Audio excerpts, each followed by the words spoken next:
In today's 5-Minute Gardener, in the spring, early summer, our Sonoran Desert is ablaze with cactus blossoms. They're beautiful. You can have them in your own space. Debbie Mounce from Harlow Gardens shows us how.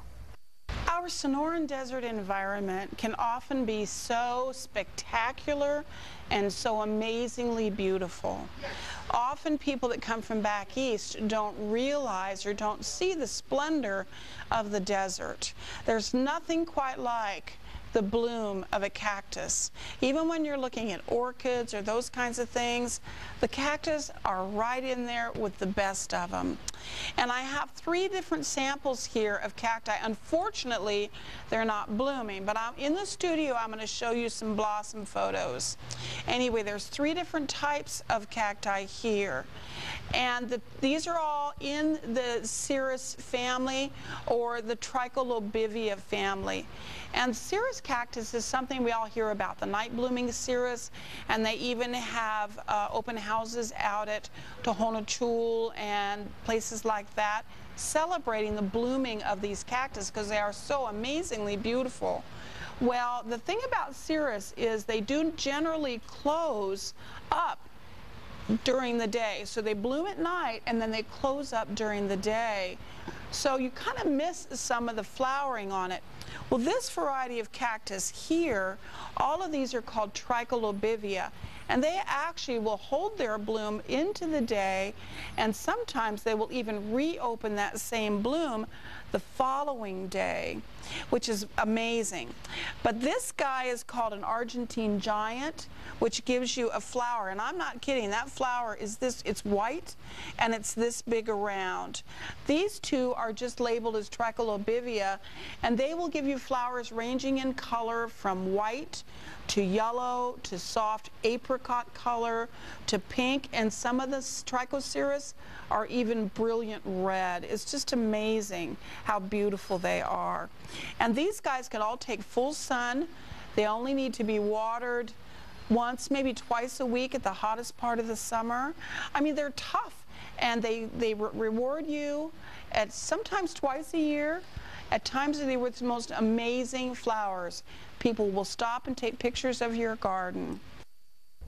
All right, and Debbie joins us now with those pictures that she promised. So yes, lots of colors, yes, different yes. sizes, yes, a lot to see.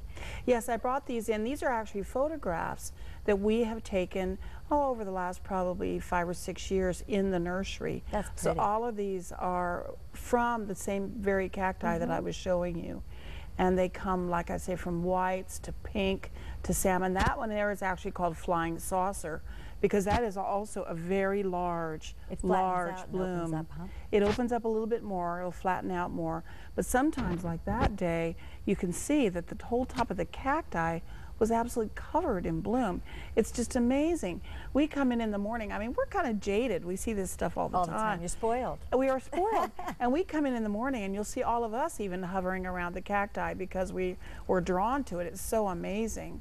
And the other thing that's really fun, that I think is really fun, this one's fuchsia, and then it fades to brilliant scarlet on the edges of the petals. Wow. It's amazing. When you're picking the cactus, if you want a certain color, can you guarantee when you choose the cactus you're going to get a certain color, or is it a mystery? Well, what we try to do, sometimes the growers will send the cacti to us and they'll have marked on the pot what color it is, or some of the growers actually will paint a color on the side of the pot, yellow or pink or orange, and then you know it's that color. And they'll always bloom that color? Well, not necessarily. It depends upon how good the person that was painting that pot was. Right. Because we've discovered that certainly some of the ones in the nursery are not marked properly. Oh, okay. We do our best, but we also try to go along and remark them if we discover that it's not marked properly. We want folks to get what they're looking for. That's pretty. Did we see? We have 9 pictures. We have all 9 told. pictures, yes. We might have gone through all of them. Oh, no, that's there they a are. different There's one. another one. Looks like a cup. Cute little cup. I took the picture. I actually took that picture from the top of the cacti, so you could see the buds. The buds are really beautiful on that one also. I think I've seen the fruit that comes from. Could be. You know? Could be. You see the yellow fruits around. And there is a type of Cirrus. This is the one that's huge that I told you about. It's like this.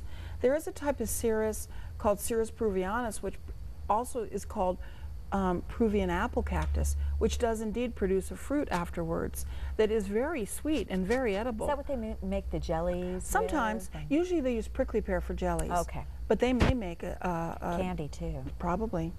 Probably. That's a pretty one. That's different. That's a nice one, yes. They're just amazing. And this shows you what the cacti grows like. And this, as the cacti matures, this is what you'll get in your garden. Is this, of course, this is many years old. This is on our property at work. And it just starts putting up more arms, so the cluster just grows and grows and grows and grows and grows. Do they need constant sunlight and maybe some supplement? Well, I brought some good cactus juice. This is a cactus cocktail, basically. Yeah. And this has added calcium. Other fertilizers would be okay, but cacti need calcium, and this has this in it.